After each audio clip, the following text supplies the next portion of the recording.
to the council. I'm not new to the city. So let's just start there. I've been here 30 years. I've raised my children here. My daughter is a teacher at Thurgood Marshall that you just mentioned. I have children that go to Duke Ellington School of the Performing Arts. One's a freshman, one is a junior. And so I've been here in this city doing the work for a long period of time.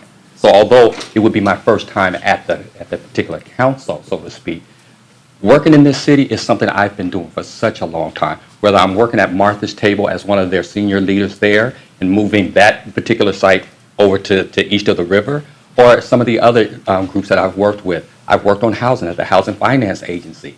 I am a veteran. I served on the Veterans Board. So I've been in this city doing the hard work in the community. And so, yes, I would be a very fresh face on the council, but not a face that is new to the people that are in the community.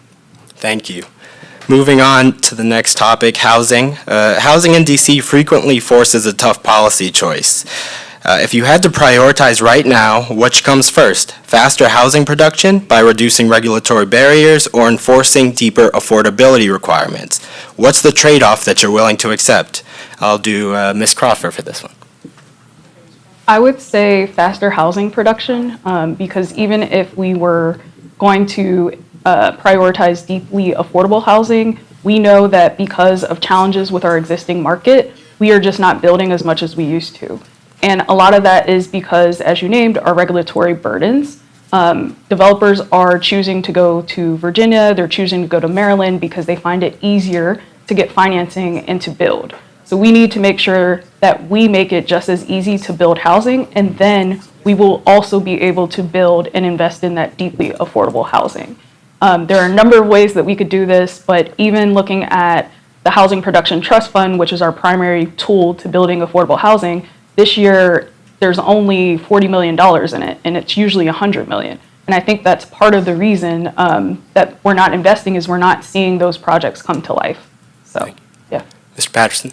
Yes, I'm in agreement with Ms. Crawford. I think we have to move faster on producing housing. And it's a very simple fact for me because I have a daughter, as I mentioned earlier, who is a teacher and could not afford to buy the home in which she was raised in, because of the price of it and what she makes, because housing is so expensive here. We need to make sure that we're building denser areas. I'm seeing the redevelopment of Berry Farms right now. I agree 100% with Berry Farms. That was a long-fought project, but we're making it more denser so that we can have more people that are on that place, but not displacing anyone.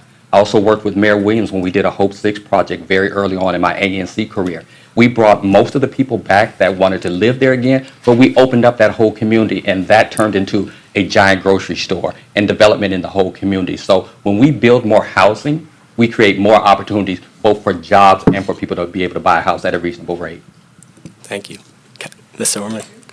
I don't think it's a trade-off, Michael. I think that we can do what Donnie and Jacques say. I agree with them that we need to build more and that we need to remove the regulatory burdens. But we have hundreds of vacant units in the DC Housing Authority that are just sitting there. We have voucher holders who we can't process their vouchers to get them into units. We need to be able to do both. I think we can, and that's something I really want to work on in returning to the council. I spent a lot of time focused on the Housing Authority, and people think, oh, it's public housing. It is our land. We can redevelop our public housing to be a real asset, not only for low-income families, but for market rate units as well. So I guess I would disagree that it is an either-or proposition. Thank you. Ms. Crawford, you want to I respond? will just add the timer didn't start. I see. Yeah. Thank you. I was looking at that as well. But Alyssa, you also know more than anyone that the Housing Production Trust Fund is we are required to spend 50% of that money toward the lowest affordable housing, 0 to 30% area median income. And we just haven't been doing that over the years. And I think part of that is because the broad conversation about housing and not being able to finance projects. We've heard that from just the private sector quite a bit. And so I think there is something to getting that engine going again before we can start to actually fulfill our deeply affordable requirements. Look forward to working with you on that, Donnie. Thank you. All right, we're going to move on slightly to a question I received from a reader online today. Many residents feel the city defaults to solving problems with more spending and new programs. As an at-large council member, what is one existing problem you would solve through better oversight or restructuring rather than just throwing money at it? And if you mentioned a program already, please pick another one. Let's start with Ms. Silverman on this. Yeah. I spent the 8 years that I served as an at-large council member focused on oversight. If I had to, I chaired the labor committee, and I feel like a lot of the programs that we had to get folks into work didn't get them into permanent jobs.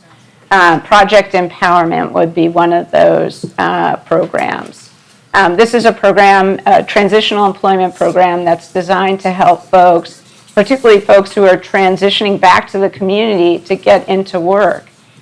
We need to spend those dollars a lot better and work with employers so that we can get our residents into permanent employment, especially right now. That's why I focused on jobs like IT, the HOPE project. We have somebody, Ray Bell, who gets folks who don't even have a college degree into six-figure jobs with contractors like Lockheed Martin. We need to do more of that. Thank you. Mr. Patterson, same question for you. I'm going to say one that's probably not popular, but I'm going to say we need to reform the TANF program. We have TANF? people, TANF, temporary assistance for needy families. We have a number of individuals that are actually past the 5-year federal limit. So we're not receiving reimbursements for anyone that has passed the 5-year to 60-month time limit that's on that. But yet we still pay for individuals. We chose that as a city because we're a caring city, right? But in time constraints and the things that we have going on right now, these budget constraints that we have right now, we can no longer do that. So we have to help our citizens be able to move off TANF within the regulated reimbursement time of 60 months, 5 years, and stop paying that. We can no longer do that. Thank you. Ms. Crawford. I have said previously, I don't think we should immediately go to our health and human services cluster or even our education workforce cluster. I think we should look at areas all across the district budget, but one of the things that I've already prioritized, and it was part of my first bill, is looking at our tax incentive programs. We are supposed to study our tax abatements and how much we give to projects all around the city on a recurring basis every 5 years. We haven't comprehensively studied this since November of 2018. So I think we are losing money in some cases where what we intended for these tax abatements to spur in our economy may not be realized. And therefore, I think we need to look at those programs and make some cuts and recapture that money and put it into social services and housing. Thank you. Sticking with housing, downtown office vacancy is hovering near 20%. The current administration has pushed for tax incentives to help developers convert these empty offices into residential spaces.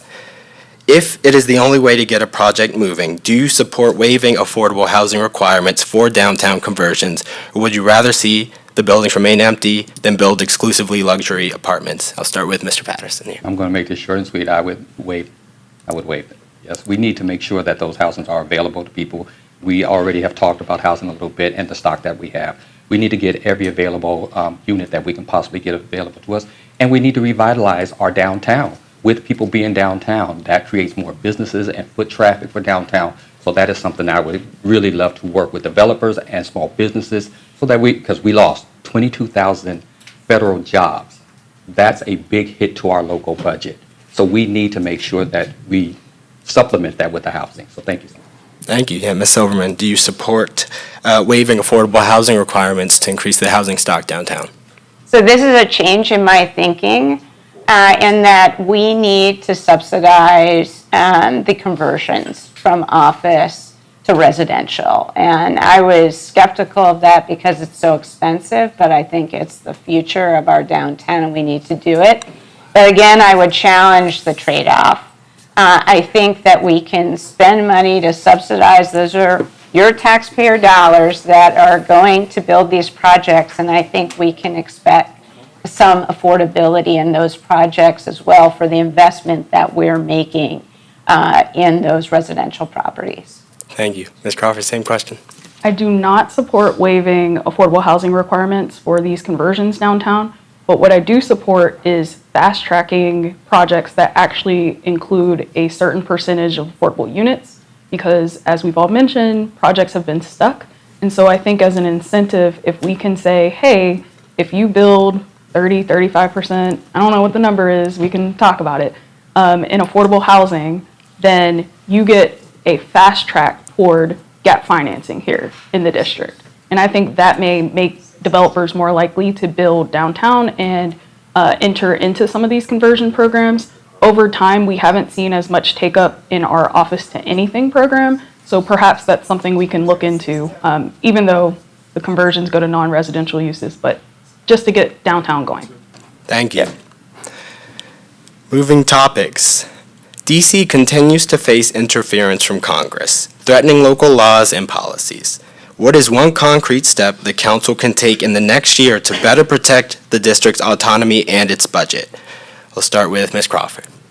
So I've heard from constituents quite a bit, and in my short time in office, a lot of residents, particularly our immigrant neighbors, feel terrorized and traumatized by ICE and HSI, and I think it's really important that we prioritize their safety.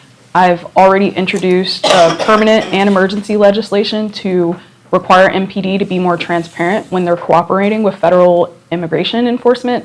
But there's also a bill pending in the Committee on Judiciary, which I sit on, and I've been vocal about saying we should have a public hearing and move that bill. That bill would prohibit MPD from collaborating with federal immigration enforcement unless there's a judicial warrant in place. And so I think that's one thing we can do to make sure that we are codifying these protections for our neighbors all across the district. Thank you. Ms. Silverman, what else can the council do to minimize that interference? So I agree with what Donnie said. We need to send a message to our residents that we're protecting them and that we're following our own law when it comes to our sanctuary city law. It's hard for us to argue for home rule when we don't follow our own law. But Michael, what I would say is it's about process here. I don't like that word process. It's about getting everyone on the same page. We need to make sure that the Attorney General, our Attorney General, Brian Schwab, our mayor, the council, and our delegate, whoever that might be in the future, are all on the same page when it comes to strategy. I think we've looked flat-footed when it comes to federal interference. The example I would give is when we decided to decouple. We're messing with Trump's big spending bill. We should expect that there's going to be pushback from Trump in the Republican Congress. So what I would say is I would be the voice for the council. Do we have a legal opinion? What's the Attorney General saying? Is the mayor on board? And making sure that we have all of our ducks in a row. Thank you. Mr. Patterson. Yeah, so this is a very interesting question for the simple fact, last year when we lost $1.1 billion because they decided to take local money that they could not spend out of our budget because of some wording and some of the budgetary stuff that went before Congress. And our kids went without, okay? So what we saw there illustrated in that was that, as was said, there was no coordination between the council and the delegate and the things that were happening. So we suffered for over basically almost a year. The mayor had to scramble to replace things. We have to do a much better job at coordinating the laws that are being written from the council to also working with our delegate hand in glove to make sure that they also know that we will have the support or who is upsetting, because they have that relationship, and that's the relationship that has to happen.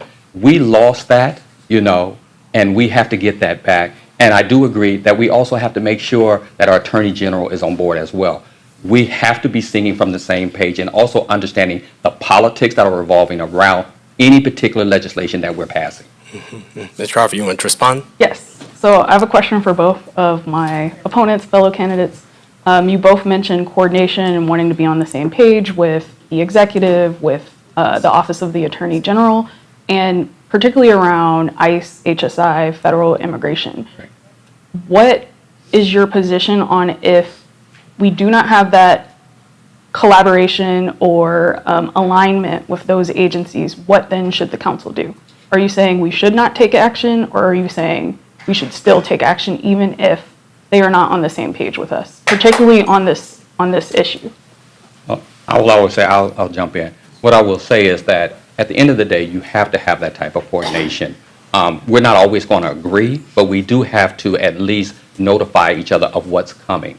I think a lot of times you cannot ever blindside one part of our government when they don't know what legislation is being proposed, and then we're playing catch up. So no, we're not going to agree on every single thing, but we can make each other aware so that at least we can get our talking points together. At least we can talk about where we disagree, those type of things. But we should move forward wherever we're going to pass legislation, and the votes are there. If 7 votes are there to pass it, we should move forward. So, everyone, you respond? Yeah, good question, Donnie. I would say that we need to be clear with our residents and with our school leaders, for example. There was a lot of confusion with our school leaders about what to do if ICE shows up at the door of a KIP or a rocket ship, any of this, or a school or a public school building in the traditional system. And it took a while to get the Attorney General's guidance, and it was excellent guidance. But those are the questions that the council should be asking up front. Is that, first of all, again, I think that MPD should not cooperate with ICE when it comes to immigration enforcement. That is our law. We should follow our own law. But then I think we got to be clear. We are protecting our immigrant neighbors. We are making sure that school personnel, principals, teachers, maintenance workers know what to do when ICE shows up. And I think that sends a message to our residents that we really care about them and that we're here to protect them. Thank you. And we'll stick with asking each other questions. Thank you for getting that started. Ms. Silverman, do you have a question you'd like to ask your fellow candidates? Sure. How can we work together? Would you like to go first? I'll do first. Oh, sure. I work with everybody. So I'm very open, I'm transparent, I get along with everyone, and whatever ideas that you have that you want to move forward in partnership with me, I would be willing to do that. I don't know if there are issues that you would want to work specifically with me and Jock on, but I'm always willing to work with anyone to push the agenda forward for DC. Right? And the same for me. I think we've known each other for quite some time.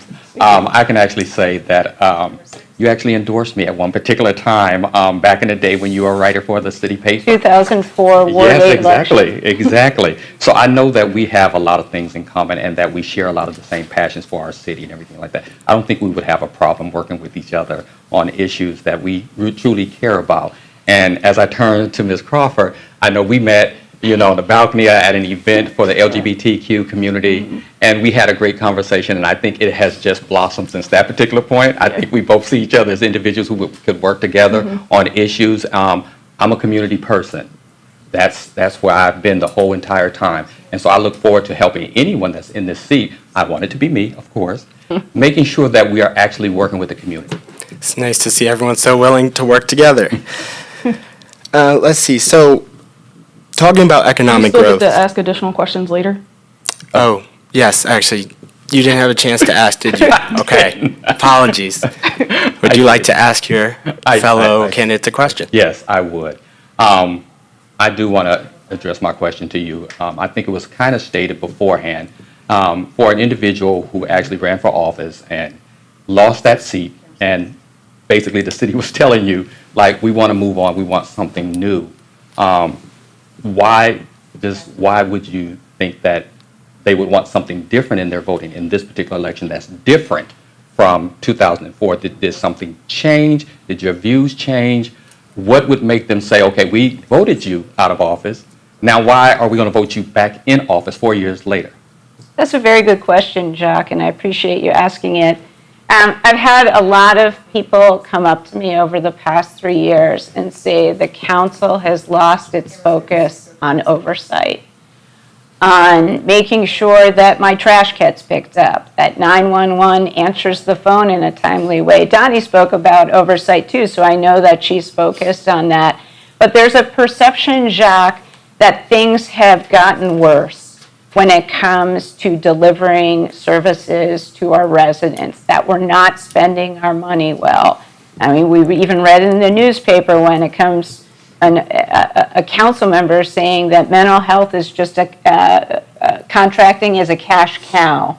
We need for that to stop. And I think residents know that I take oversight and the spending of our money very seriously. And they say, we want you to come back because we need that focus, especially as we move into a new era with a new mayor, that we want that focus on how we're spending our dollars well and asking those hard questions and sometimes having hard conversations. So thanks for the question. Thank you. And do you want to ask a question? Yes, I did. For you, Ms. Crawford, you were, as is stated, unanimously, approved, appointed by our chairman and your fellow colleagues that are currently. But prior to that, you had never served in any particular elected office. I don't know your full background as far as community work. I don't believe you were an ANC at any time. How can we be reassured that it's not just the council who's picking you and that's you're their favorite choice, but basically the community, because it doesn't seem as if you have that community experience, that lived-in experience of a lot of the community, especially at large, from east of the river, which is always marginalized and underserved, to other communities that are doing a little bit better. I have worked in partnership from my very first day arriving in DC here with communities, particularly Black communities east of the river. I was actually tasked at my former place of employment, a progressive think tank. We were told by many Black members that we needed to do better as an organization because the organization that I worked for didn't necessarily work well in partnership with Black communities. And I took that seriously, I took that responsibility seriously, and I worked really hard to build relationships across the city, but definitely in Ward 7 and Ward 8, and in my home ward of Ward 5. And you can see that in all of my work at that organization and as a staffer for the DC Council from the time when I was a legislative director all the way through as a committee director. So I have receipts on working with communities, especially Black communities here in DC, and it's something I feel passionately about. Racial equity is very close, near and dear to my heart, so I will continue to do that work as a council member too. Thank you. Oh, I didn't ask my question. You already got one. You already got a question. I didn't get to ask though. You did it. She did. What? Oh, Yeah. you're using that one?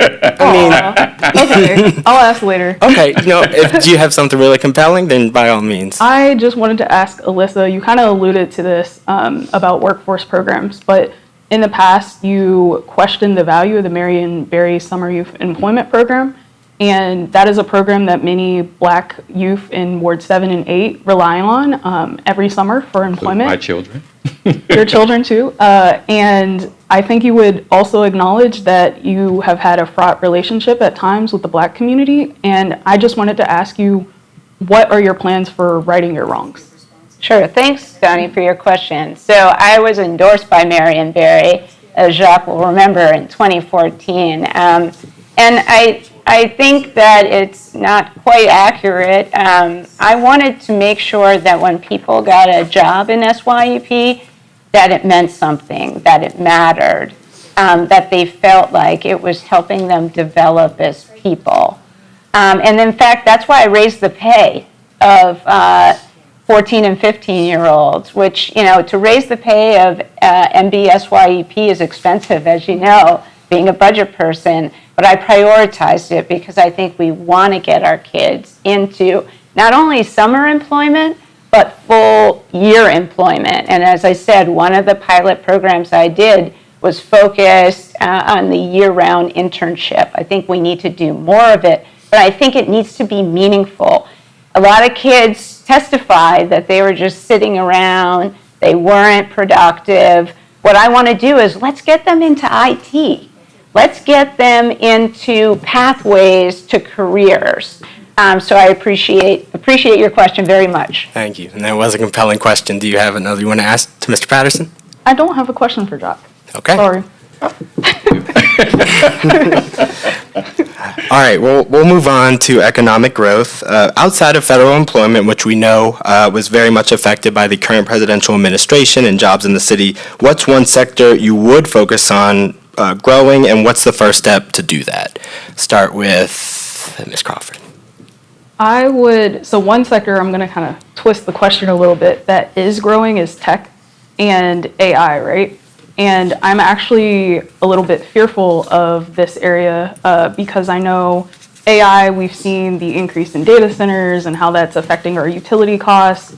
And then with tech, sometimes the opportunities that we have in place aren't as inclusive as they could be. So I'm really trying to make sure that for definitely college students, our future workforce, that they are taking into consideration tech and AI and what that means for them and their ability to acquire jobs in the future. And then what we can do as a district working with our regional partners to make sure that we place guardrails around that growth so that we are not seeing the impacts from data centers and just how that is impacting our utilities. Thank you. Same question for you, Mr. Patterson. I appreciate the question. Being a person that gets to work with children on a regular basis, I know that while AI and tech are very interesting, one of the things that we did first and foremost in our school system is to institute financial literacy. Because most of our students and most of our people want to make sure that they have that literacy to start a business and to keep that business open. I have friends who have started businesses and it has collapsed because of some of the inability to get the kind of support that they need. But we need to make sure that we're having good programs that allow our children to make that connection. And I'm focusing on children because those are the wave of people and they're trying to find good jobs. And we have a high unemployment in Ward 8 in east of the river. Because we need to make sure that they're getting into the entrepreneur programs that they can. I know a number of students who design clothes. They want to get into clothing. They want to open up their own business, their own shop. And so those are areas, just teaching a young person or a small business how to be a strong business owner and a strong entrepreneur. Thank you. Ms. Silverman, what's one sector that you would focus on growing? Healthcare. So one of our biggest employers in the city are our hospitals and our healthcare institutions. But an example I'll give you, Michael, of where we are missing opportunity is when COVID happened and we handed out vaccines to our healthcare workers, 3 out of 4 doses went to non-district residents. We need to flip those numbers around. And here's how I do it. First of all, I focused in my second term on the council creating a healthcare sector partnership. That's working with our big employers, working with Georgetown Hospital, working with GW Hospital and the Washington Hospital Center to create a pathways for our residents. Then we need to get UDC involved. I made nursing programs free at the community college. We need to incentivize our residents, our young people, to go into these great living wage careers. And I think we're missing a lot of opportunity right now in that sector. Thank you. We're going to transition to a lightning round. So this is a simple yes or no. Although I hate these. I have been instructed to offer 1 sentence of explanation, but it has to be 1 sentence. So we'll see how this goes. Okay. First question, should the city increase funding for Metro even if it requires cuts elsewhere? Mr. Patterson. No. And I'll tell you why. The reason why is because we already paid more than our fair share at Metro, and so no. Ms. Crawford. This is tough. I would say yes, if we could get our regional partners on board with increasing their shares as well. Ms. Silverman. I think Donnie gives a good answer here. Metro is really important to our residents and to our economy. Great. Okay, so far so good. Do you support a regional commuter tax to offset the blow of federal job cuts? Ms. Silverman, start with you. I do support a commuter tax. I think at this time, given the job cuts, we might want to think about implementation timelines, but I have said that I do support that. Mr. Patterson. I'm going to ask, to answer the question, is that actually constitutional that we can do a commuter tax? Oh, I thought you meant a car tax. Yes. Okay, a Yeah. car tax, okay. If it's the car tax, that kind of, yes. Yes, I do. Okay, thanks. Mhm. I see Ms. it Crawford. similar, but I would say no because, as I mentioned, racial equity is important to me. There's a lot of residents who live east of the river who still have to drive, and I don't want to unfairly punish them for their one mode of transit that's actually reliable. Thank you. Will you vote to return armed police to all public high schools by this fall? Mr. Patterson. You say orange? Armed. Armed Armed police. officer. Yes. I would say yes, and this is the reason why. I worked in schools. I know how important our SROs were important to our schools. I know what we went through with the George Floyd period that we had, but we lost a lot when we lost our SROs, and I would say yes. Thank you. Ms. Overman. I'm not sure, Michael. I'll be honest. I have to look at what the evidence-based best practices would be. So I'm not sure. I would have to take a better look at it. Okay. No, not Crawford. at the moment. Okay. Should DC expand automated traffic enforcement cameras? Ms. Overman. No. Ms. I Black. think we should keep them, though. They're designed to make the streets safe, not to raise revenue. Mr. Patterson. I would agree, no. I think right now we're at a point where they're predatory. They're in communities where they should not actually be. And they're not doing anything to slow the traffic. They are a revenue-generating entity, and we need to stop that. We cannot continue to give people the type of tickets that we're giving them to the point where they can't even renew their license. Ms. Crawford. No, and I also believe we need to reassess the placement of the existing ATV cameras. Great. One more. Should the district pilot new, potentially expensive senior care models such as dementia village-style communities? Mr. Patterson. Yes. Ms. Crawford. Yes. And Ms. Overman.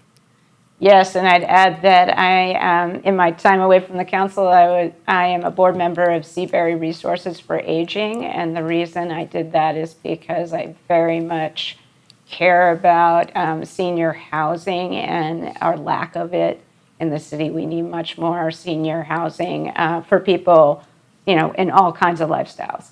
Excellent. I'm going to move to closing statements here. Each candidate will have 1 minute to deliver that. We'll start with Ms. Overman. Oh, great. Well, thank you, Michael. Thank you, Donnie and Jeff, for a great discussion. And thank you to the Board of Elections and the Office of Campaign Finance. Thank you to you, Michael. What I offer DC voters is a track record of asking tough questions and demanding not only accountability but results from your hard-earned taxpayer dollars. I made sure paid family leave worked, and I lowered the tax rate. I made sure that we had a maintenance and repair fund so that our public housing residents could live in dignity, that all DC workers, whether they work in a home or in an office, were paid fairly and treated with respect. And we had public schools that prepare our kids for adulthood, but we have a lot more to do. We need to focus on what matters, lowering our truancy rate, making homes affordable, protecting our democracy, and making this a better city for all. That's why I've been endorsed by 13 organizations, including DC Women in Politics, affordable housing and transportation groups, teachers, metro workers, firefighters, hotel workers. I am truly an independent voice, and I've been independent since 2013. This is an independent seat. Thank you, And Ms. I'm asking Overman. DC voters for your #1 vote. Thank you, Ms. Thank Overman. Ms. Crawford, your closing statement. Thank you, Michael. Thank you to my fellow panelists. Thank you to everyone in the room. I hope that you have learned a little bit more about me and my background.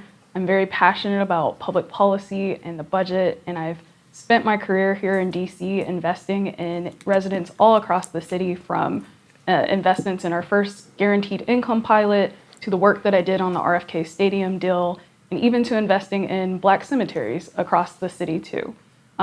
I am someone who has an ability to work with my colleagues to reach across the Wilson Building and work with the executive and be effective in my role. And so I want you to see me as your #1 candidate for the special election, and I am hoping that you will rank me first. And again, thank you for this opportunity. Thank you, Ms. Crawford. Mr. Patterson, closing Thank statement. you, everyone who is here and who's watching. This is the most consequential election that we've had since the invention of home rule. You'll see more people moving from the council and different seats throughout our government than we've ever seen since home rule.